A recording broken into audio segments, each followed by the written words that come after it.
Bonjour à tous, l'émission 47 de Tête à Clash commence aujourd'hui et nous avons 4 invités. Le premier s'appelle François Bert. Alors je vais lire parce que j'ai écrit. C'est un spécialiste de l'accompagnement des dirigeants en discernement opérationnel. Et il a écrit 2 livres. L'un sur les grands patrons, les grands dirigeants. Ouais. Les chefs. Et un roman qui s'appelle Code 418 qui nous fait passer 72 heures dans la vie d'un poilu. Je vous le recommande. Deuxième invité, Valérie Daubigny. Alors Valérie Daubigny, elle est élue d'opposition à Versailles. Bonjour Valérie. Bonjour. Et Valérie, elle est également auteure d'un livre qui est une compilation de romans, de BD pour les enfants. Livres jeunesse, des livres albums jeunesse, voilà. jusqu'aux romans adolescents, à partir de 14 ans. Ok, merci Valérie. François Sanson, c'est un coach en entreprise et c'est sa 2e ou 3e fois ici, n'est-ce pas François ? Ou même plus maintenant. Même plus. Bonjour. Le temps passe vite, en bonne compagnie. Et notre 4e invité s'appelle Étienne Chouard. Étienne, bonjour, c'est la 2e fois ici, hein ? Nous sommes d'accord ? Oui. Ok. Vous êtes économiste et vous êtes apparu dans l'actualité avec celle des Gilets jaunes. Vous avez écrit 2 livres, au moins 2 ? Oui. Okay. Un bouquin qu'il est vraiment important de lire, qui s'appelle Notre cause commune, et un autre qui est en écho avec le premier, qui est Comment écrire soi-même la Constitution, avec des modes d'emploi. Des exercices pratiques. Voilà. C'est ce qu'on appelle l'empuissancement, c'est-à-dire prendre soi-même le pouvoir. Voilà, les 4 invités sont présentés. Nous lançons l'émission avec un premier sujet. À tout de suite. Le premier sujet, vous imaginez bien qu'on ne pouvait pas faire une émission sans parler du grand débat et des premiers retours du grand débat qui ont été faits par notre Premier ministre qui s'appelle Édouard Philippe. Alors, c'est un exercice ambigu auquel s'est exercé le Premier ministre puisqu'en fait, il n'a pas dit grand-chose, il a quand même annoncé quelques pistes parce que la primauté va être laissée au président de la République qui va prendre la parole prochainement pour nous annoncer... on ne sait pas quoi. Il y a quand même des pistes. Allez, messieurs, madame, vous les avez étudiées, ces pistes. Hein. Vous savez que ça va être autour de la baisse des impôts. Ça va être autour de quoi d'autre ? Allez, qui est-ce qui se lance, François ? Qu'est-ce que vous avez retenu de ce que nous a dit Édouard Philippe ? Est-ce qu'il y a des choses qui vous semblent aller dans une bonne direction ? Ou est-ce que vous pensez que c'est un peu tôt pour se prononcer ? Donc, il y a 2 choses. Il y a la posture et il y a le fond. Sur la posture, c'est un peu... J'appellerais ça de l'autocommentaire impuissant. C'est-à-dire que de plus en plus, les gens commentent l'inertie de leur action en leur disant, voilà... Exactement ça. Oui, les Français n'en peuvent plus des impôts. Hein. Il faut faire quelque chose. Hein. Mais on veut dire, mais t'es au pouvoir, garçon, en fait. Je ne sais pas si tu t'es aperçu que t'es au pouvoir.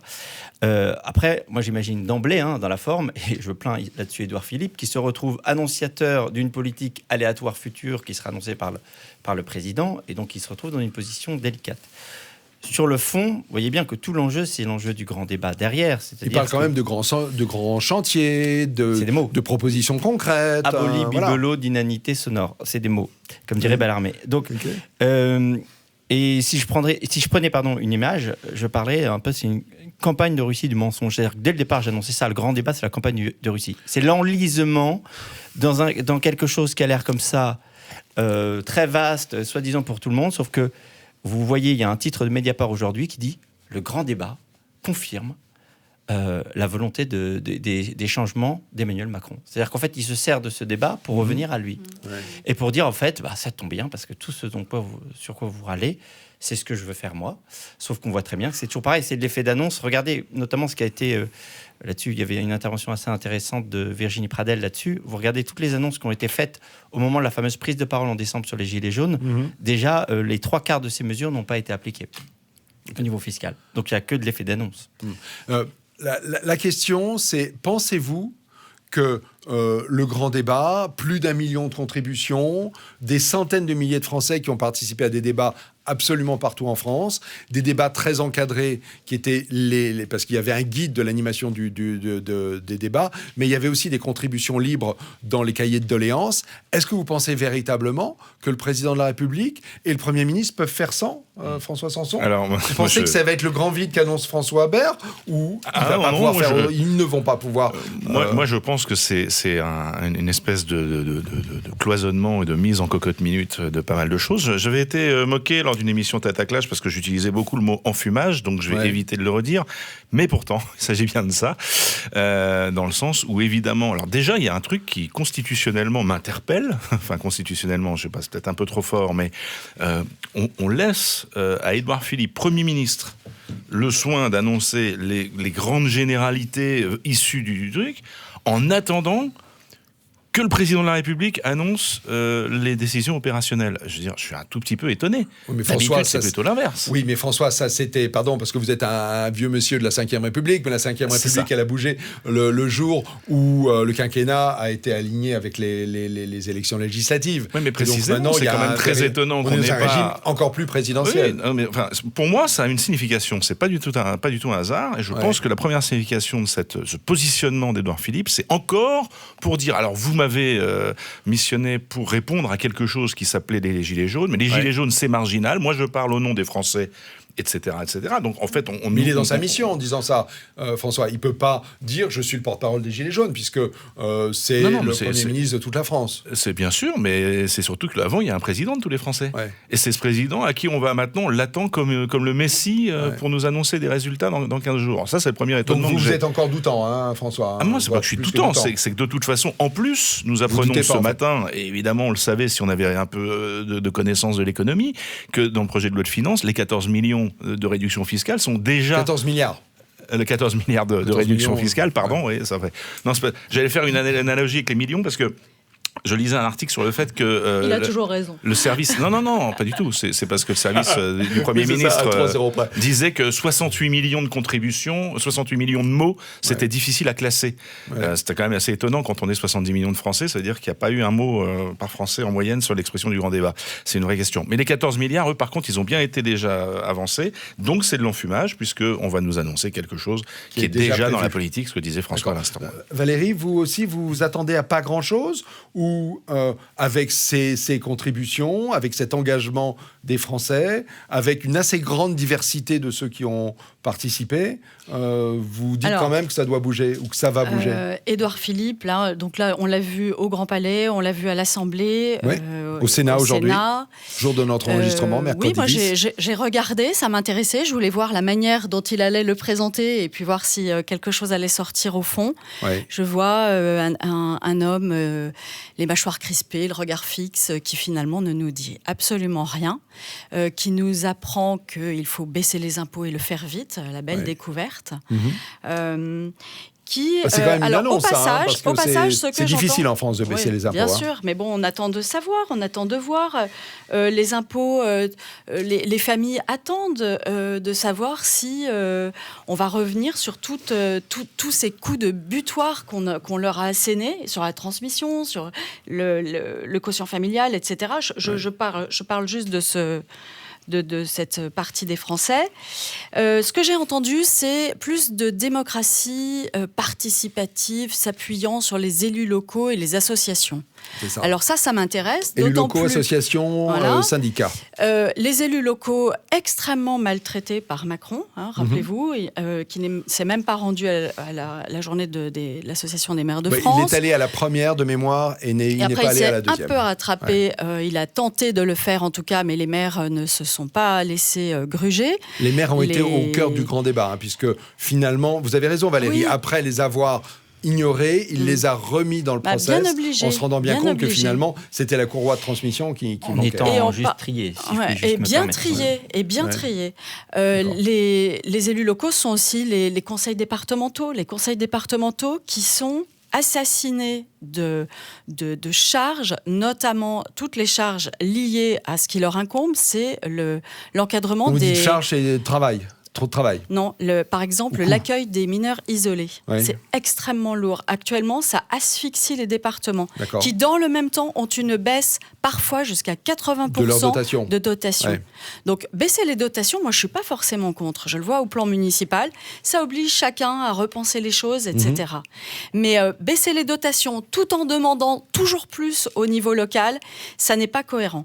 Alors, sinon, ce qui est positif, et ça, je pense que Étienne Chouard saura encore mieux le dire que nous, c'est tout ce que ce grand débat a pu fédérer des personnes avec des opinions différentes, qui se sont parlé, etc., qui ont compris le point de vue de l'autre, etc. Là, je pense qu'il y a peut-être même eu des rencontres qui pourront donner lieu à quelque chose de positif. Mais Et certains, là, on les Valérie, attend, disent là, que, en fait, les Gilets jaunes, c'est la même chose que mai 68. Il y a eu une génération mai 68, c'est-à-dire des vingtenaires qui, à un moment, ont fait de la politique, se sont investis dans la chose publique, et qu'il se passe exactement la même chose, et qu'il y aura une génération Gilets jaunes, et il y aura en gros ceux qui en étaient et ceux qui n'en étaient pas. Et que ça va sans doute structurer le monde politique ou la pensée en France pour les 40 prochaines années. Étienne, on fait une petite incursion là-dessus. Vous avez cette opinion-là que c'est quelque chose de fondamental, les Gilets jaunes. On va revenir sur le grand débat. C'est beaucoup plus important que mai 68. Oui. Les Gilets jaunes sont en train de devenir constituants. C'est-à-dire que en mai 68, on réclamait des mesures législatives, comme les doléances qu'ont formulées les Gilets jaunes au début. Oui. Mais dans les doléances des Gilets jaunes, il y avait comme une pépite qui s'appelle le référendum d'initiative citoyenne, qui n'est pas une loi, qui est une façon d'écrire les lois, et une façon d'écrire les lois dans laquelle le peuple choisit des sujets et décide, et tranche. Et en fait, c'est l'exercice ça, de c'est votre cheval de bataille. Hein. C'est Ben, notre cause commune. Oui, mais ça devrait être c'est le cheval de bataille de la plupart des électeurs et des citoyens. Mais en fait, parce que tout le monde comprend très vite, en fait, hein, une démocratie digne de ce nom, c'est un régime dans lequel le peuple décide. Et non pas le peuple discute et ensuite les élus font ce qu'ils veulent malgré. Parce que quand on parle de grand débat, d'une part, il y a quand même deux énormes défauts à ce grand débat. D'abord, les sujets ne sont pas les sujets qui nous intéressent, et ensuite, ils vont en faire qu'à leur tête. Donc ça fait quand même deux énormes défauts. Est-ce que dans le vrai débat, soi-disant... Vous sauvez rien du grand débat, Étienne Chouard? Rien du tout. Rien du tout, pendant que c'est un faux débat. Le soi-disant grand débat est en fait un faux débat dans lequel les sujets les plus importants ne sont pas traités. Pendant ce temps, pendant que le soi-disant grand débat, qui est en fait un faux débat, avait lieu, nous menions sur les ronds-points, sur les péages et dans des grandes assemblées, des vrais débats. Ce qui s'appelle le vrai débat. Vous cherchez sur Internet, vous trouverez le vrai débat, qui a débouché sur une série de sujets qui sont les vrais sujets de préoccupation. Et donc ils ont voté pour les ordonner. Et dans les premiers, vous avez le référendum d'initiative citoyenne qui n'est littéralement pas apparu dans le soi-disant grand débat. Pourtant, il y a eu des contributions libres sur les. Pardon, je vous coupe, mais dans les cahiers de doléances, les cahiers de doléances étaient libres. Donc, si le grand débat, le référendum d'initiative citoyenne n'apparaît pas, c'est que finalement, c'est marginal, puisque ça va être le dépouillement va aussi être une affaire statistique. Oui, enfin, sauf que moi, j'y étais pas. Je suis pas allé dans le. Vous n'êtes pas allé dedans. Débat. Est-ce que beaucoup de gilets jaunes sont allés faire des contributions dans les cahiers de doléances? Pas du tout. Oui, mais quand on a une cause et qu'on. Non, mais attends, le cas nous a dit au début que de toute façon, ça changerait rien. Le porte-parole nous a dit au début du grand débat entre Benjamin guillemets. Griveaux à l'époque. Oui, il nous a dit que de toute façon, c'était très bien qu'on discutaille, mais de toute façon, ça changerait rien à la politique. Il l'a dit expressément en texto, ça changera rien. Donc à quoi bon? Je veux dire, la démocratie, c'est pas qui discutaille, la démocratie, c'est qui décide. Or, là, nous sommes dans les mains de maîtres, des gens qui décident tout à notre place, contre lesquels nous ne pouvons rien quand on n'est pas content. Quand on n'est pas content, on ne peut rien à leur politique. Donc on est dans un système de domination parlementaire et on nous présente comme la démocratie une série de personnes qui discutaillent en notre nom et qui ne tiennent rigoureusement aucun compte de ce qui nous met dans la rue. J'entends bien, c'est pas de votre marotte. Pas de référendum d'initiative populaire. Il n'y a pas que ça. Avec le vrai. Non, mais ça, c'est les Gilets jaunes réclamaient la suppression des privilèges des parlementaires. Mais il n'y en a évidemment pas un mot dans les discussions des parlementaires, évidemment. Et ils réclamaient la baisse des prix. Sauf qu'il y a dans les tuyaux la réduction du nombre de parlementaires. Mais c'est pas du tout la même chose. Attends, Ouais. mais c'est pas les mêmes sujets. Ouais. Les privilèges, c'est pas du tout le nombre. Et les gilets jaunes réclamaient, et mettez-vous à leur place. C'est urgent. Ils n'arrivent pas à nourrir leurs enfants. Ils réclamaient la baisse des prix des produits de première nécessité. Est-ce que vous avez entendu ce tyran parler de la baisse du produit des premières Vous nécessités? vous appelez Édouard Philippe Tyran. Mais évidemment, regardez, qu'est-ce qu'ils ont fait au Et début de alors, l'année? comment Ils ont appelez-vous les augmenté les dirigeants prix des... chinois ou Eh ben, il y a pire, voilà. C'est des tyrans pires. Mais le tyran, c'est Ouais. celui qui décide à notre place et qui Ouais. tient aucun compte de ce qu'on veut et qui décide contre notre intérêt. Ils sont en train de servir. Vous disiez, c'est difficile de baisser les impôts. Mais vous rigolez, les impôts, ça dépend de qui? Les impôts des riches baissent depuis 40 ans. Et ça s'appelle des niches Mais fiscales. là, on parle de la masse globale des Ouais, prélèvements mais qui voilà, en France est record du monde. mais C'est vous- ça dont il s'agit. Mais oui, mais si les impôts ont une contrepartie, si nous obtenons en échange des services publics, on n'est pas mécontent de payer des impôts. D'accord. C'est pas le volume des impôts qui est le critère, c'est qu'est-ce qu'on fait avec ces impôts. Ok. Là, Je vous dites vais c'est céder, des impôts, Étienne, je vais céder la parole à François Bert. François. Non, le mot-clé pour moi, c'est le mot canaliser. C'est-à-dire ce qui est très très drôle dans les deux sens. Ce qui est très très drôle, c'est que vous voyez très bien que sur Grand Débat, elle a été canalisée vers ce que le pouvoir voulait dès le départ qu'on dise. C'est-à-dire que dès le départ, il y avait eu des sujets qu'on voulait mettre sur la table, et notamment, et avait été évoqué même la loi du mariage pour tous, etc. D'emblée, on a dit, on écarte, on veut pas, c'est pas légitime. Donc déjà, c'est trié. Ensuite, vous savez très bien comment sont fait les choses. On parlait des maires tout à l'heure, il y a plein de Il faut maires. se mettre à leur place. Il y a quand même la nécessité Mais- de faire émerger des pôles, sinon tout le monde va parler de son petit sujet il faut faire un particulier choix. et rien C'est ne va ça. avancer. On peut pas dire grand débat et puis d'un autre côté, vous voyez, c'est Empêcher le débat. C'est un peu le Ouais. Tintin au pays des soviets qui est contre, quoi. Voilà. Ouais. Et donc, Ok. et oui. Donc, et vous voyez bien, les maires ont été triés. Donc, pareil, hein, qui désignait les maires qui pouvaient intervenir? Les préfets.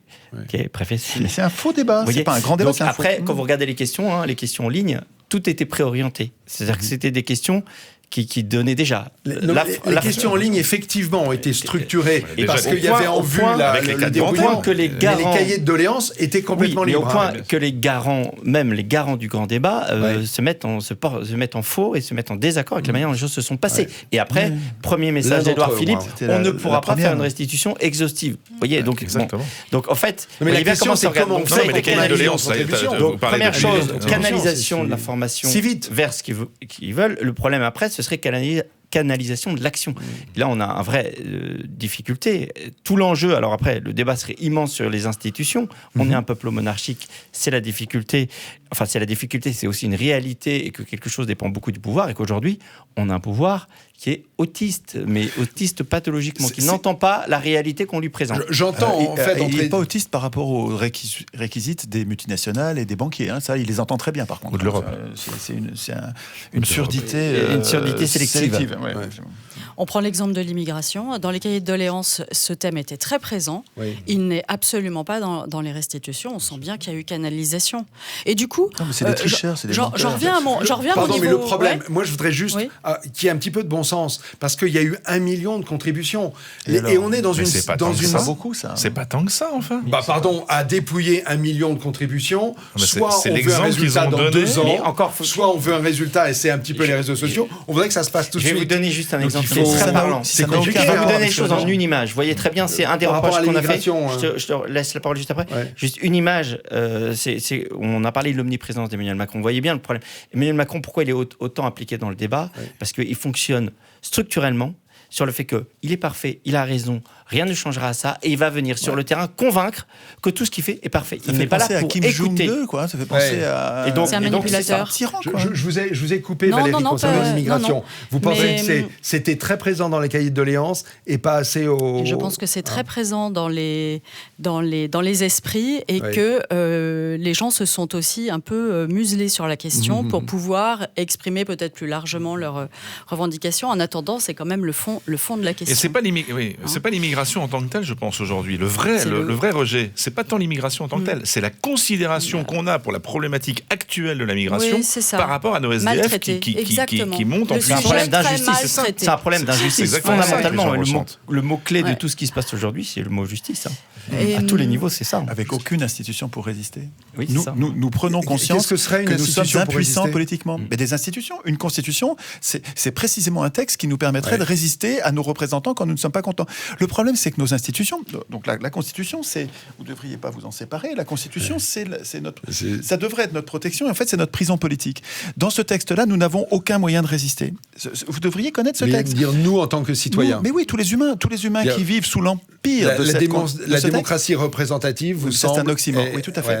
C'est un oxymore. Ça pourrait ne pas être un oxymore si c'est nous, les représentés, qui avions écrit les règles de représentation. Le problème, c'est que ce texte qui contient les règles de représentation, c'est-à-dire comment on les désigne, quel mandat on leur donne, pour combien de temps, comment on les contrôle, comment on les punit, toutes ces règles de représentation, c'est eux qui les ont écrites. Donc ils ont écrit des faux contrôles, ils ont écrit des règles pour eux-mêmes, ils ont écrit leur puissance. La puissance des représentants, décrite par Karen Malberg dans la volonté générale au milieu du XXe siècle. Donc un grand juriste, Karen Malberg, a décrit l'escroquerie parlementaire qui consiste pour les élus à s'emparer de la souveraineté et de la voler littéralement aux citoyens. Après ça, nous sommes, en nous laissant impuissants politiques. On est comme des incapables politiques. Donc c'est ça notre problème. Et avec la marque du mensonge partout, tout le temps. Partout, ils inversent tous les mots, ils les utilisent à l'envers. Le problème du casting. Ouais. Et avec le fait qu'on fait advenir dans ce mode de fonctionnement des gens qui ne sont absolument pas configurés et qui ne croient plus rien. C'est pas ce que nous voulons. Notre temps est écoulé, puisque chaque sujet fait 20 minutes. Il est certain qu'une prochaine émission de Tête à Clash continuera sur ce sujet, puisqu'entre-temps, les propositions du président de la République arriveront sur la table. Elles devront trouver une transformation législative. Il va y avoir des réactions du terrain. Si Étienne, vous pouviez, vraiment, vous me rendriez un grand service si vous arriviez à organiser une controverse sur la légitimité du gouvernement représentatif. Si vous trouvez deux personnes qui défendent le gouvernement représentatif et qui acceptent de s'opposer à des gens qui le contestent, ces gens-là fuient en plus. Et comme ils sont en situation de puissance et qui sont pas remis en cause, ils veulent même pas en débattre. Ils veulent pas en débattre. Ils disent qu'on est fasciste, qu'on est je ne sais quoi. Et en fait, ils discréditent les interlocuteurs pour pas avoir à en discuter. Mais pourtant, c'est Tête à Clash. Si vous arrivez à faire un clash sur quels sont les représentants que nous voulons et qui décide. Qui est légitime pour décider les règles de la représentation, ce serait de service public. Bon, j'entends le défi. Merci Étienne Chouard. Évidemment, j'ai très envie de le saisir. Nous en discuterons après l'émission pour voir des gens qui seraient capables de défendre la démocratie représentative, voilà, avec tous les guillemets que vous êtes en train de mettre avec vos doigts. À tout de suite, dans tous les cas, pour un sujet numéro 2.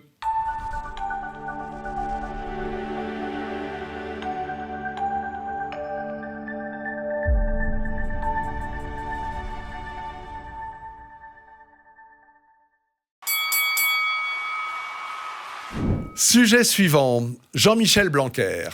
Le seul ministre sur lequel il y a une forme d'unanimité, un consensus pour le trouver meilleur que les autres ou moins mauvais. Il y a des profs dans la rue sans arrêt pour protester. Les profs sont toujours dans la rue. Pas du tout. Peut-être sont-ils aussi dans les écoles de temps en temps. Mais c'est compliqué de les faire sortir. Ok, très bien. Donc dans tous les cas, Jean-Michel Blanquer travaille sur un projet qui s'appelle l'école de la confiance.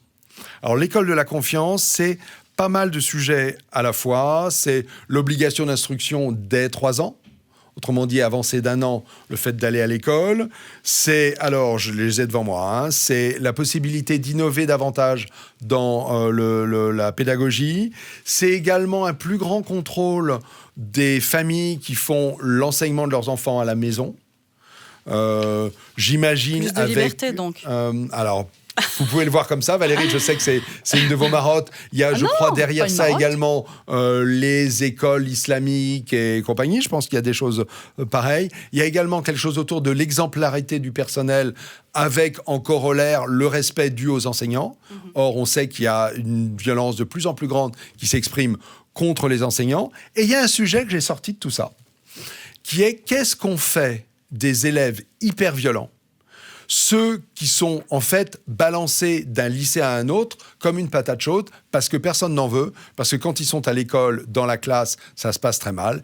Et que là, il y a une proposition qui s'appelle des établissements tremplins, mais c'est, je pense, une novlangue pour dire des maisons de correction dans lesquelles ces élèves passeraient un certain nombre de semaines avant de revenir calmer peut-être, dans leur classe. Vous avez dit d'un lycée à un autre, je suis assez étonné, parce qu'en général, ils n'arrivent pas au lycée, ceux-là. Mais Dans tous les cas, ça s'arrête avant le jeu. Ceux qui sont...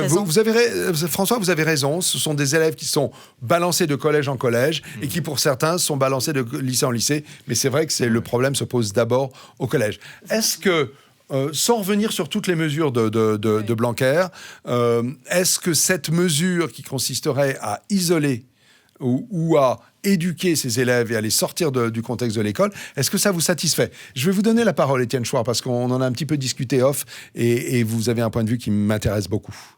Alors, évidemment, quand on voit des enfants violents, quand on a la responsabilité d'une classe, il faut trouver une solution immédiate, mais je suis surpris quand même que on les mette en prison, quoi. Les maisons de correction, ça va être... Et finalement, moi, ce que ça évoque, c'est la pensée libérale, la pensée soi-disant libérale. Elle est constamment articulée autour de l'enfermement de ceux qui résistent à la pensée libérale. Ça a commencé avec les enclosures en Angleterre. Les libéraux ont commencé par voler les communs et mettre des clôtures, donc des clôtures autour des communs. Et bien sûr, la population s'est révoltée en disant « mais comment les communs, il n'est pas question de se les approprier ». Et donc, il a fallu les massacrer, leur couper le nez, les oreilles, etc., les martyriser. Et puis ensuite, tous les penseurs libéraux ont été libéraux pour eux et esclavagistes pour les autres. Le premier sujet d'étude de Tocqueville, c'était les prisons. Il est allé en Amérique pour étudier les prisons. Le phare de la pensée libérale qui est Bentham, son sujet d'étude, et qui a fait sa postérité, c'est le panoptique, qui est un outil d'enfermement. En fait, les libéraux ont un problème avec les résistants au libéralisme, parce que le libéralisme, en fait, est une mise au travail, aux travaux forcés de toute l'humanité. Les femmes, les enfants, c'est les libéraux qui les ont mis au travail. Et donc là, je retrouve encore, si vous voulez... Mais qu'est-ce qu'on fait, pardon, d'un élève? C'est très concret. Oui, tout à fait. C'est une école qui ne peut pas fonctionner, c'est une classe qui ne peut pas enseigner. Oui, je suis un vieux prof et je sais ce que... Vous en avez rencontré des comme ça? Alors moi, j'ai jamais eu des très violents, mais je sais bien ce que c'est que d'avoir des enfants qui sont mal à l'école. Et en vieillissant, je m'aperçois trop tard de ce que nous faisons mal dans l'éducation nationale. Nous enfermons littéralement les enfants, c'est-à-dire qu'il faut comprendre que les humains sont destinés, sont câblés pour apprendre en jouant. Oui. Et on fait tout sauf jouer. Nous sommes câblés pour bouger, pour parler, pour échanger, pour expérimenter, pour nous déplacer, pour vivre avec la nature. Et tout ça est complètement atrophié. Pourquoi? Pour parquer les enfants par paquet de 30. Pourquoi? Parce que ça coûte moins cher. Pour des raisons de budget, pour des raisons financières, pour des raisons comptables à la con. On enferme les enfants et après ça, on se plaint quand certains d'entre eux qui ont plus de caractère que les autres ne supportent plus, ne tiennent plus l'enfermement. On leur demande... Mais vous-même, vous n'y arriverez pas. Nous autres, les profs, nous n'arriverions pas à rester 8 heures par jour, le cul sur nos chaises, à pas ouvrir le bec et à rester à être attentifs. Il y en a qui pètent les plombs. J'étais récemment... Et alors, quand vous leur dites, depuis qu'ils sont petits, il y a la constante macabre. Vous savez, nous autres, les profs, nous sommes conduits à avoir, quelle que soit la classe, même si c'est des génies, nous sommes conduits à avoir un tiers de très bons, un tiers de moyens et un tiers de mauvais. Le prof qui fait pas ça, il est considéré comme un mauvais prof. Si je les note tous bons parce qu'ils sont tous bons, je suis considéré comme un démagogue qui rase gratis. On peut pas faire l'émission autour de vous uniquement, malheureusement, j'ai d'autres invités. Mais les gens qui sont mis à l'écart très tôt... Votre proposition, c'est de changer toute la pédagogie. Mais oui, enfin... Oui, ok, mais ça, c'est compliqué. Parce que vous-même, s'il y a 20 ans, quand vous étiez un jeune prof, on vous avait dit tout ce que tu as appris... Bien tu le mets à la benne et tu dois agir. Oui, ok.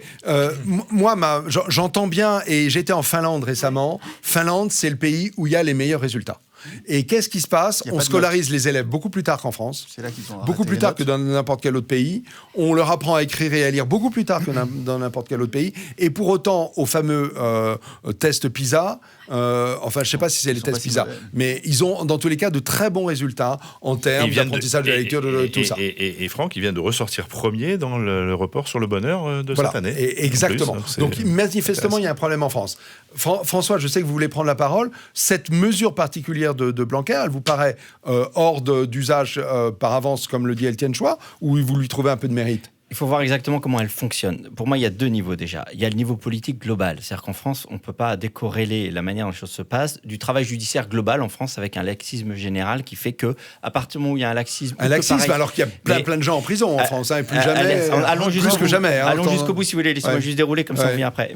Mais ou pareil, où des directeurs d'école ne sont pas soutenus par leur directeur académique et qui, du coup, à partir du moment où il y a une sanction, elle n'est pas suivie, du coup, il y a une impunité, du coup, la violence se déchaîne. Donc, dans ce qui va permettre l'accélération et le déploiement de la violence, il y a quand même un contexte global du rapport à la sanction et du rapport aux dimensions judiciaires. Okay. Ceci étant posé, parce que c'est une des dimensions, maintenant revenons sur l'enfant et la manière dont on éduque un enfant. Moi j'aime beaucoup cette image, vous connaissez sans doute Le Retour du Fils prodigue de Rembrandt, qui est le tableau phare de l'Ermitage, où vous savez que le père met une main d'homme et une main de femme, il y a une main féminine, une main masculine représentée sur cet enfant prodigue. Okay. Il faut cet équilibre-là. Et là, je parle à la fois en tant qu'orienteur, moi je passe mes journées à remettre dans l'axe des gens qui ont un talent qui n'est pas forcément scolaire, mais qui est extrêmement bon, soit dans la décision, soit justement dans le talent relationnel. Et en même temps, en tant que chef, il y a ces deux mains-là. Il faut de l'envie et de la contrainte, en fait. Il faut cet équilibre-là. S'il n'y a que de l'envie, c'est de la démago. S'il n'y a que de la contrainte, ça casse, comme on vient de l'évoquer auparavant. J'ai été récemment dans une soirée animée par Guy Gilbert. Et au passage, le curé Loubard, qui a une maison qui s'appelle Faucon et qui est dans les Alpes et qui récupère des mineurs en situation de délinquance. Et qui les remet. Et ce qui est très intéressant, c'est ça, c'est que vous voyez que tout tourne autour de ça. À la fois, il génère sur place toutes les conditions d'envie avec des modes d'intelligence différents, parce qu'il y a des modes d'intelligence différents. Il n'y a pas une seule. Et c'est toute ma réflexion. C'est 7 intelligences différentes. C'est assez troublant quand on peut démultiplier. Ouais. Et d'un autre côté, il racontait ça récemment avec la gouaille qui est la sienne. Il y a quelqu'un qui est arrivé en disant je veux qu'on me respecte, on va te respecter. Par contre, toi aussi, tu vas respecter les règles. Au bout d'un moment, il a fait n'importe quoi, il s'est mis à respecter personne. Eh bien, Guy Gilbert, à 80 ans, lui a donné ce qu'il appelle une droite évangélique et qui a aussitôt recentré. Il lui a collé un steak. Et étonnamment, peu de temps après, cette personne-là est arrivée devant le juge, là où il l'a traité de vieille salope, pour le citer là encore, il lui a dit « Mes respects, madame le juge », et qu'on est tombé de sa chaise, et il lui a expliqué comment les choses s'étaient faites. Ouais. C'est-à-dire qu'en fait, c'est toujours pareil, les choses sont complexes. Pour moi, il faut toujours cet équilibre. Ouais, c'est ce que fait très bien. Moi, j'aime beaucoup les initiatives comme Espérance banlieue, Espérance ruralité, où tout est recentré sur l'individu, on prend le temps, où il y a à la fois des règles qui sont très claires, qui sont respectées. Et de l'autre côté, une grande approche de la variété des personnalités. Et pour finir sur votre réponse, s'il y a vraiment des cas qu'on fasse à la limite un passage pour des gens ingérables, mais là, que ce soit là aussi complet, qu'il y ait une discipline, etc. Si je traduis, c'est alors que Étienne Chouard semble en opposition avec cette proposition, pour les raisons qu'il a très clairement... C'est insuffisant, quoi. Okay. Vous êtes plutôt en accord, à condition que les modalités d'application vous conviennent. J'ai dit non, qu'il faut que dans tout système scolaire, il y ait cet équilibre que je viens d'évoquer. Intelligence de l'envie, intelligence de la contrainte, et arrêter de faire des cerveaux sur pattes, parce que l'homme, vous voyez tous les métiers aujourd'hui, 80% de la vie professionnelle, c'est tout sauf ça. Oui. Donc, il y a ça, et qu'ensuite, si on fait ça, que ce soit pas comme les prisons aujourd'hui, qui sont des nids à délinquants, mais quelque chose de réellement éducatif, avec une vraie contrainte, une vraie possibilité de dépassement. Il y avait eu à l'époque... Bon, j'ai remis un petit peu une pièce dans le nourrin. Non, mais voilà, mais je ne sais pas si vous avez suivi, il y avait une initiative qui était tenue par des militaires auparavant, qui était très chouette. Oui. J'ai mon ancien capitaine à la Légion qui avait fait ça, et je ne me rappelle plus. Braque de la Perrière aussi, monsieur l'amiral. C'est possible aussi, ouais. Je retrouverai le nom. Ouais. Et en fait, concrètement, c'était quelque chose en montagne, où il y avait une vraie liberté d'évolution, etc. Mais il y avait un deal. Je te fais sortir de la prison. Par contre, tu rentres dans une vie collective, t'apprends à faire pour les autres, t'apprends à te dépasser, etc. Bien sûr. Avec un immense respect. Valérie. Moi, ce que j'avais renoté, c'est ça, c'est l'amiral Braque de la Perrière. C'était jeune en équipe de travail, et il prenait des jeunes détenus, etc. Donc c'est pas parce que c'est militaire. Voilà. Et peut-être il y a une idée à prendre. On participe à ça. Je voudrais vous donner quand même le chiffre. Là, on parle de ces poly-exclus qui passent de collège en collège, parfois de lycée en lycée. Combien par an ? 20 000. C'est énorme. 20 000 ? Oui. au Creusot en Saône-et-Loire, depuis le début de j'avais l'année, aucune idée. il y en a eu 28 dans un collège. 28 ont déjà été exclus. C'est comme une classe entière. Mais ça Mais ne ils veut sont pas pas dire que ce tous sont des aussi violents. poly-exclus. Ils sont pas tous aussi violents. Ils sont peut-être pas tous aussi violents. Il y a peut-être C'est des pour- nuances, non? c'est quand même. Mais Ça, en tous ça les montre cas, tout de même. vous Là, ce dites sont 20 des 000 jeunes avec lesquels exclusions. l'équipe est totalement arrivée dans une impasse. Hein, ce n'est pas. Et moi, je le vois bien dans certains collèges de ma circonscription que l'on a vu évoluer. En 78. Il y avait, on a toujours eu dans les classes quelques éléments qu'on arrivait à intégrer, avec qui on arrivait à faire quelque chose. Quelques-uns. C'est comme une mayonnaise. Si vous en mettez trop, votre mayonnaise tourne. Aujourd'hui, on voit des professeurs qui arrivaient très bien à faire ce travail avec beaucoup de pédagogie, beaucoup d'intelligence. Il faut qu'ils ne soient pas Il y a nombreux. Sinon, ils se mettent en bande. il y a 10-15 ans, personne n'est capable de ils ne gérer. peuvent plus, c'est trop. Et ces professeurs, C'est ingérable. ils ont complètement changé eux-mêmes. Donc cette initiative de Blanquer, vous parce que trouvez le problème légitime lui qu'on puisse saute à en la retirer figure. certains? Moi, je vais vous dire comment je le vois. Je vois cette annonce. Le problème leur saute à la figure et en tout bout de chaîne, on se dit qu'est-ce qu'on fait? Ouvrons donc des endroits quasi pénitentiaires. Je suis navrée. Il faut revenir à la racine du On n'a pas dit problème. que ce soit comme On ça. verra, c'est pas sûr. En tout cas, c'est comme Je ça connais qu'il pas le l'annonce. projet, pas plus que Attendez, vous. Hein. peut-être que dans Je les peux faits, ça ne espérer sera que pas ce soit ça. comme ça. Parce Mais que il voilà. choisit de mettre ces mots-là. Pourquoi? C'est pas politique, ça. Ce C'est sont pas les pour envoyer journalistes des et c'est signaux. moi qui suis coupable en disant maison de correction. parce C'est qu'il pas a du dit- tout il a dit que non, justement. le Oui, oui. terme et juste lui s'oppose à ça. Hein. Mais il a justement dit Clairement, que non, hein. oui. Bon, C'est tant ma mieux, faute, hein, tant c'est- mieux. En tout cas, il y a énormément de choses à faire en amont. Le week-end dernier, j'étais au salon Lipsco, Liberté scolaire. Oui. Il y avait énormément de gens avec des initiatives très variées, de mondes très différents. Et j'ai vu une initiative qu'il faudra suivre, qui est au Val-Fouré, le Val-Fouré, Mantes-la-Jolie, lieu très difficile. On ferme 2 collèges, on en rouvre un à la place de 2. Il a été conçu architecturalement selon des principes très souples, les choses très modulaires. Oui. C'est à voir. Derrière, il y a à la fois le département qui s'engage et aussi des initiatives privées. D'accord. J'attends de voir si là, voilà, parce que effectivement, 8 heures par jour, des Enfermés, jeunes, en et puis des silence, jeunes avec- qui Non, n'ont on sent peut-être bien que pas c'est dingue. l'éducation, vous voyez, C'est qui dingue. sont peut-être même déjà un petit peu des petits barbares dans leur tête dès 4 ans et demi. Hein. Eh bien, il faut arriver à faire quelque chose avec eux. À suivre. Ok, mais merci. Vous nous donnerez des nouvelles Ah, de mais oui, ça parce que régulièrement. oui, hein, quand je vais regarder ça de on près. nous reviendrait. Ok, François Sanson, Alors- qu'est-ce que vous pensez de cette initiative Alors, blanqueresque le sujet, dans un premier temps, j'ai voulu effectivement en savoir un peu plus et Ouais, j'ai pas t'as trouvé eu du mal, grand-chose. hein. Parce C'était pas qu'effectivement, simple. c'est au fin fond de quelque chose. C'est Alors, vrai, est-ce que c'est un c'est ballon vrai. sonde qui a été Non, c'est moi qui a qui été l'ai posé sorti parce que je trouvais que c'était, ça Ouais. répondait peut-être à une problématique. François. Alors, Il y a beaucoup de mots. si ça répond à une problématique, je dirais que de toute façon, la concentration des problèmes ne résout jamais les problèmes. Alors, je pense que la problématique des banlieues, qui est quand même historique depuis les années 60, a montré quand même ses limites aujourd'hui et Ouais. que de multiples politiques de la ville n'ont pas réglé le problème des ghettos qu'on a pu organiser dans les banlieues nord et ailleurs de Paris d'ailleurs. Ils se sont organisés tout seuls, personne ne les a organisés. Hein. C'est Guy Lui qui montre que les gens fuient Oui, les bon. ghettos et les ghettos se forment. Et puis parce tout que les seuls, gens en fait. se Oui, mais parce Personne qu'architecturellement, par affinité, architecturellement, on a origine. quand même construit des sites, lieux qui- surtout avec la volonté d'architectes de Mais renom. Dont voilà. Oui, parce que c'était les utopies aussi des années 40. Oui, c'est ça, ouais. C'était le Corbusier Ouais. avec. Exactement. Il n'y a pas avec de volonté les- de faire un ghetto. Non, non, Il n'y a jamais de exactement, volonté. ça n'a jamais été la volonté. Oui, mais ça a entraîné La sa conséquence, conséquence. Et derrière, c'est exactement ça. Là, c'est pas non plus la volonté de faire une situation explosive avec des jeunes scolarisés ou plutôt futurs déscolarisés qui deviendraient délinquants par obligation. Donc, je pense que de toute façon, le principe, il est évidemment à traiter en amont. Donc là, je vais rejoindre la majorité de l'expression quand même. C'est-à-dire que oui, bien sûr, je connais très bien l'expérience de Faucon et Guy Gilbert et je trouve ça admirable, mais je pense que cet homme est un saint et que malheureusement, il ne s'est pas encore cloné suffisamment. Puis malheureusement, il commence à prendre de l'âge aussi, effectivement. Et la deuxième chose, c'est que je pense qu'il y a aussi une déliquescence totale des structures familiales aujourd'hui. C'est-à-dire qu'il n'y a plus de peur, il n'y a plus effectivement de main ferme ni de main douce. Il y a beaucoup de parce familles que monoparentales. Hein, voilà, et je ça pense pose que problème. sociétalement, on a quand même beaucoup évolué dans les 40 dernières années et qu'aujourd'hui, il n'y a même plus d'expression de l'autorité. C'est-à-dire que, et quand le gouvernement veut le faire, moi, ce que j'ai lu sur cette histoire de Blanquer, une chose qui m'a intéressé, mais qui est un petit peu hors sujet, c'était la fusion du primaire et du collège. Je trouvais qu'il pouvait y avoir une matière à discuter là-dessus. Mais bon, voilà, les profs se sont mis, enfin surtout du primaire, se sont mis vent debout contre ça. Mais bon, ça c'est un autre sujet. Non, je pense que l'histoire de faire, voilà, du coup l'idée m'échappe parce que je suis parti sur le primaire et le collège, je suis désolé. Les établissements Ça me tremplins. revient. Non, mais cette expression de l'autorité, c'est-à-dire que quand on dit qu'il n'a pas voulu mettre en place la suspension des allocations familiales dans les cas les plus violents, c'était pour pas faire du ciotti.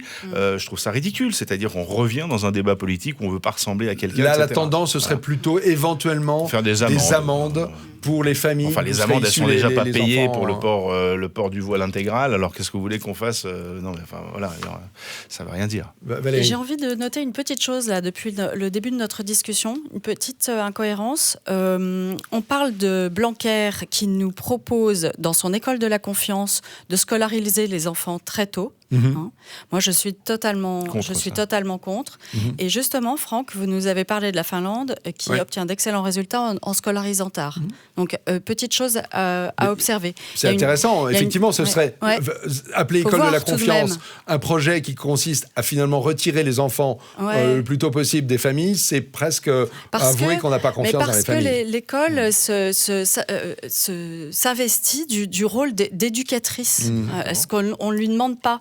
Et là, ça peut rejoindre notre sujet. Aujourd'hui, lorsque vous regardez les priorités à l'école, quels sont les messages à faire passer, les formations, tout est sur la différence, accueillir les LGBT, accueillir la différence de genre, etc. Je pense que ça, c'est tout à fait propre à nous couper encore plus de tous ces jeunes dans les banlieues qui ont déjà du mal à avoir confiance dans l'école, ainsi que les parents. Vous voyez, ça, là, je pense qu'on se trompe totalement. C'est pas ce qu'ils attendent, c'est pas ce qu'ils veulent, et ça ne leur inspire pas du tout le respect pour ce que nous sommes. Et Valérie, c'est surtout grave, que c'est avant 6 ans et que c'est un âge où les enfants sont extrêmement malléables. De 3 ans à 6 ans, on peut très facilement. Alors on ne se gêne pas pour le faire aussi en primaire. Là, je pensais au collège, lycée. Et c'est très grave, ces signaux. Ils ne sont pas bons. Ils sont mauvais pour nous. C'est-à-dire que d'ailleurs, c'est très intéressant. D'autres disent que c'est une manière d'ouverture au monde et ce qui est très intéressant, c'est de voir ce qui se fait. D'acceptation de la différence. Que ce qui se fait au niveau scolaire se fait au niveau politique, c'est qu'on cherche à donner à penser au lieu de donner à agir. Et donc, en fait, on dit aux gens, à partir du moment où tu penses bien, tout va bien. Là où ce qui fait que quelqu'un devient quelqu'un de bien, c'est qu'il a une capacité autonome d'action. Et penser autrement. Réellement, etc. Et vous voyez très bien aujourd'hui, c'est toujours le sujet. Tu penses bien, t'es quelqu'un de bien. Ben non.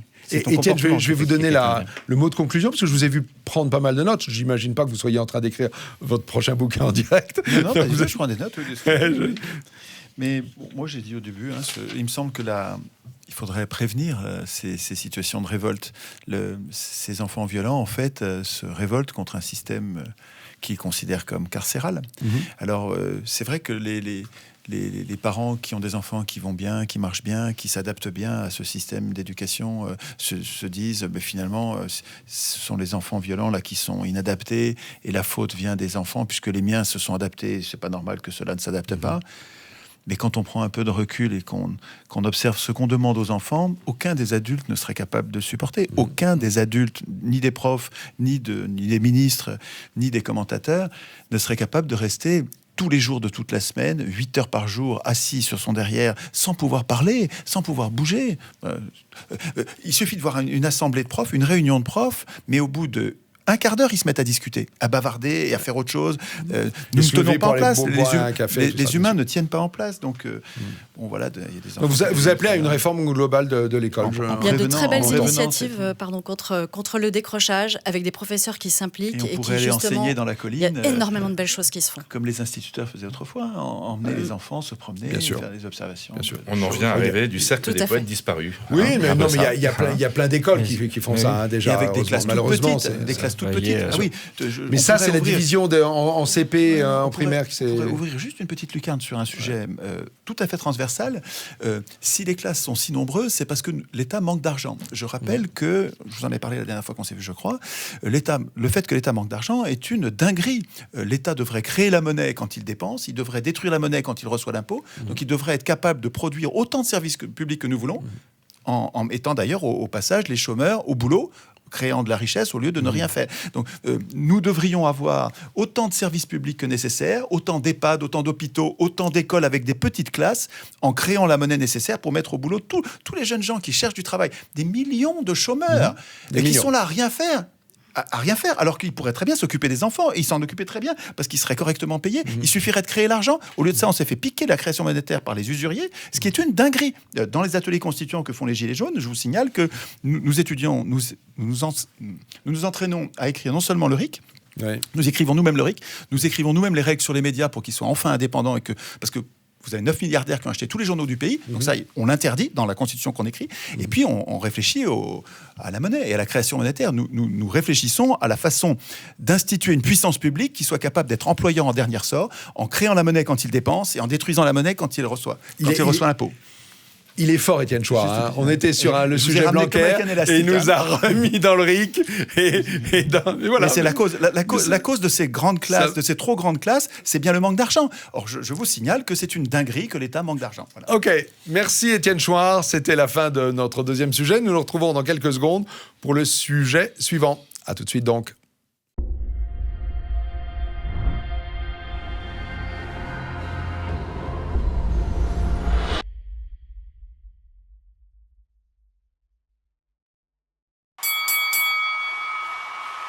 Troisième et dernier sujet, Madame, Messieurs, la réforme de la formation de la haute fonction publique.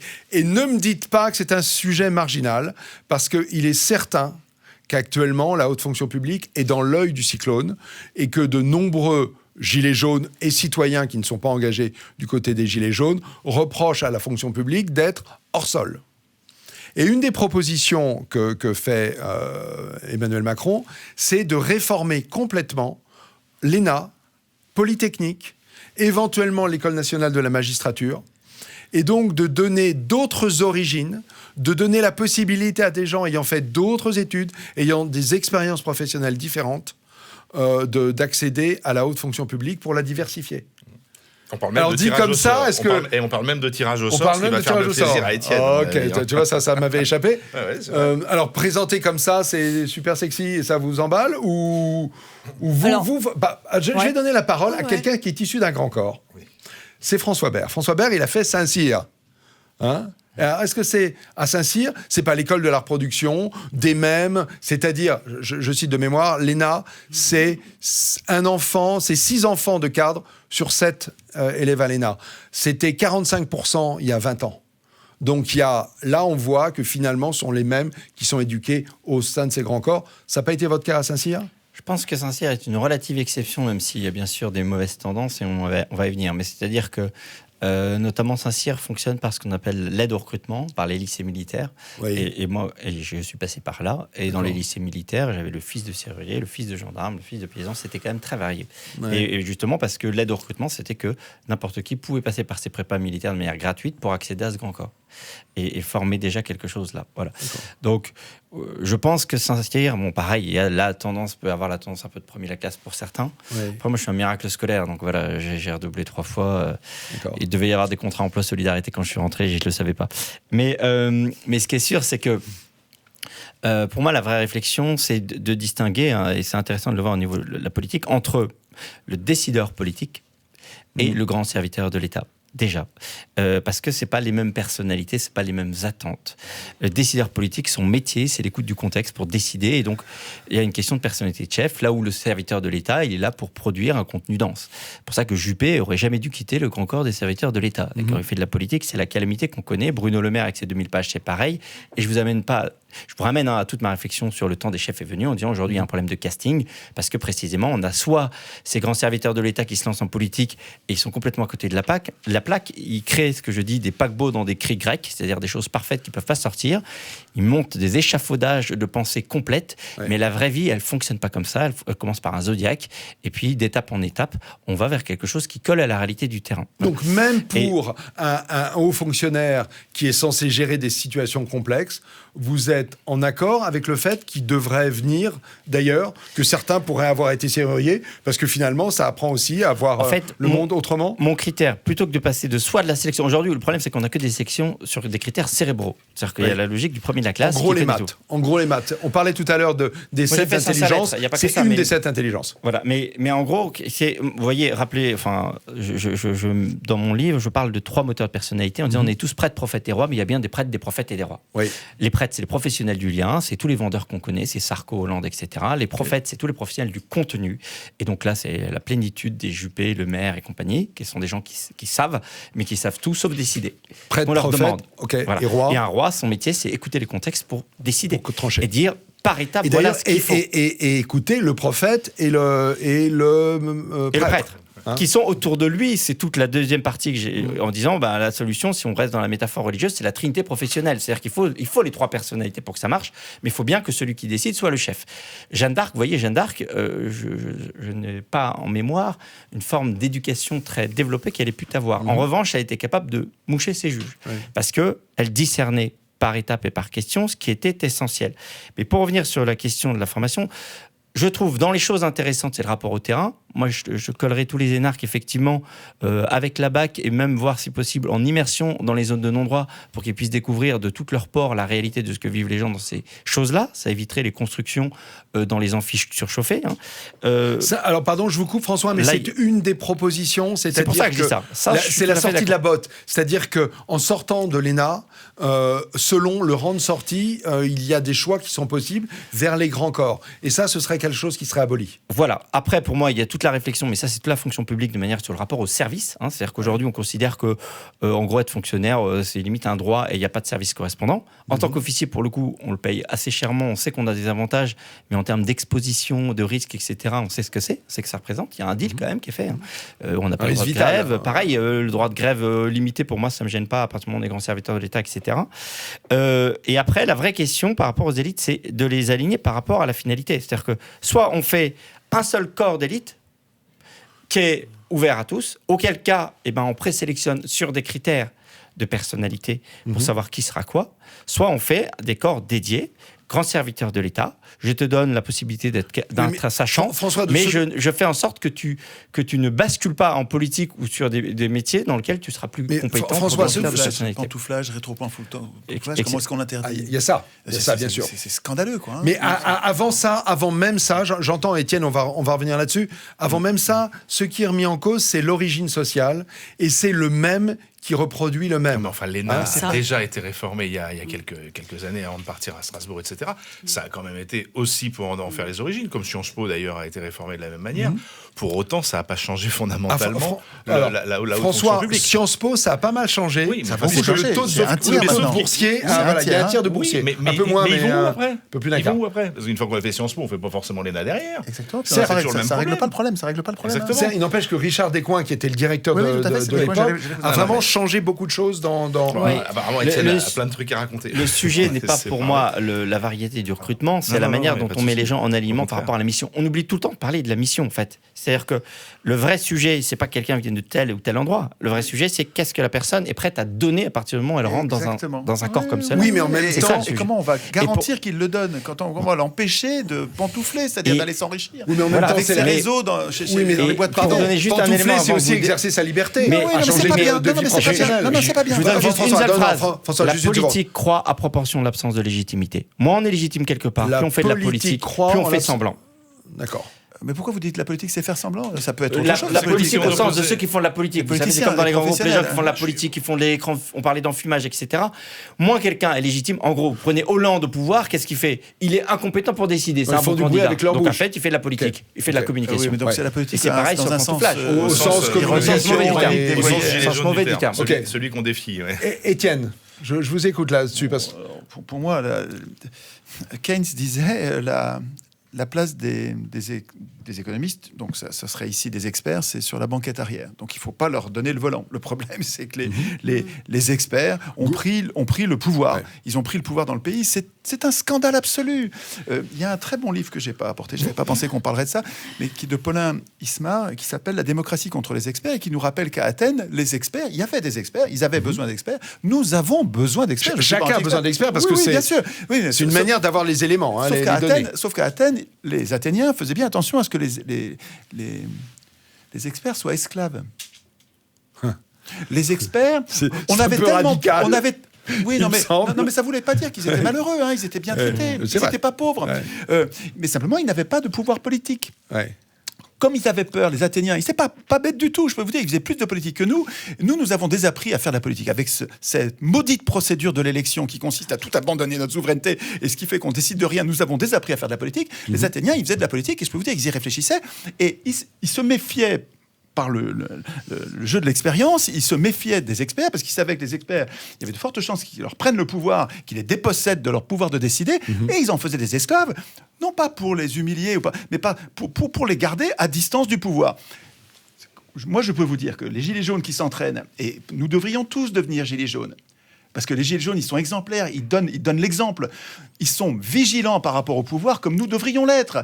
Nous devrions écrire nous-mêmes la Constitution de façon à tenir... Là, vous repartez dans votre histoire de d'habitude. Je suis en train de vous interroger sur la formation de l'ENA, de Polytechnique, de Sciences Po. Autrement dit, ceux Mais quelles qui sont les règles... représentent- Non, mais attends, mais j'insiste. Quelles sont les règles supérieures qui vont nous tenir, tous ces experts, à distance du pouvoir, de façon à ce que ça ne devienne pas des maîtres tyranniques? Ces gens-là, attendez, dans les faits d'armes des énarques, des soi-disant compétents, des soi-disant experts, depuis 40 ans, ces gens-là nous ont voté des budgets en déséquilibre, après nous avoir privés de la création monétaire publique, c'est-à-dire qu'ils ont fabriqué de toutes pièces depuis 40 ans une dette publique extravagante. On est à plus de 2000 milliards de dettes et ces gens sont soi-disant compétents, mais c'est une blague. à 100% en fait, à peu de choses près. Non, 100% du PIB, mais on s'en fout de ça. Je veux dire, il y a 2000 milliards de dettes alors que l'État ne devrait pas être endetté. Le concept même de dette publique est un aveu de trahison et ces gens-là, soi-disant compétents, nous ont fabriqué de toutes pièces une dette non nécessaire qui nous coûte les yeux de la tête. Le service de la dette, c'est-à-dire juste les intérêts, on ne rembourse pas, juste les intérêts, c'est le montant de l'impôt sur le revenu, grosso modo, qui est perdu, donné au marché financier. Ce sont des experts, ce sont des soi-disant experts, les Qui nous ont mis dedans. Qui nous ont enfermés là-dedans. Et maintenant, c'est pas tout. Le résultat de la dette publique, c'est qu'au nom de la dette publique, nous manquons d'argent, nous avons vécu au-dessus de nos moyens. On nous détruit le droit du travail, on nous détruit tous les services publics les uns après les autres. Regardez la situation de l'hôpital, parce qu'il manque d'argent, parce qu'il y a cette foutue dette publique qui est une dinguerie. On nous vend les biens publics, on vend les barrages, on vend là, on vient de vendre l'aéroport de Paris, on avait vendu les autoroutes. L'aéroport de Paris n'est pas vendu. Oui, enfin, non, mais... Enfin, vous voyez le mouvement social qu'il faut pour l'empêcher, mais vous allez l'empêcher 6 mois, vous allez voir que ça va revenir dans 6 mois.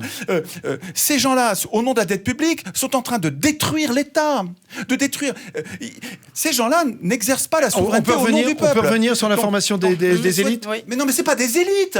Je suis désolé, ces gens-là en tout cas, des hauts fonctionnaires. Je vous n'aimez pas le mot, mais il y a quand même des gens qui ont besoin de tenir la maison. Oui, non, mais il faut qu'on trouve un moyen, Franck, il faut qu'on trouve un moyen pour que ces gens-là servent l'intérêt général. Le problème, c'est qu'ils sont tellement puissants, ils sont tellement hors contrôle, il n'y a tellement pas de constitution que ces gens-là sont hors contrôle et ils ne servent plus l'intérêt général. Macron, il n'a pas fait pantouflage, il a fait pantouflage et rétro-pantouflage pour s'enrichir en se servant des réseaux à l'école. Ces gens-là, il faut écouter ce que dit Juan Branco. J'ai pas amené son bouquin, j'en parle tout le temps. Je voulais varier un peu, mais Juan Branco, il faut écouter ce qu'il dit. La façon dont il explique la trahison de l'intérêt général par les élites est brillantissime. Mais pourquoi c'est possible? Il faut chercher la cause. La cause, c'est parce que nous n'avons pas de constitution qui garantisse que ces gens-là, que ces experts dont nous avons besoin, 1, restent à l'écart du pouvoir et 2, servent l'intérêt général. Étienne, je vais céder la parole à Valérie. Étienne, est-ce que la solution ne serait pas justement... J'espère que vous n'avez pas de problème de cœur, c'est tout. Je pensais à votre pauvre cœur. On m'a dit, Étienne Chouard, tu verras, c'est un type très calme, il parle tout doucement. C'est vrai, mais dès que je parle des banquiers ou des experts, je m'énerve. Pardon. Non, mais alors, est-ce que le problème ne vient pas que l'on ne fait jamais le bilan d'une action? On ne fait le bilan de ce qu'ils ont fait. Parce qu'il n'y a pas de reddition des comptes, il n'y a pas de constitution qui les fait. Pardon. Oui, moi tout à l'heure, je si vous ai on dit... était un peu plus pragmatique... Je m'inscris en faux.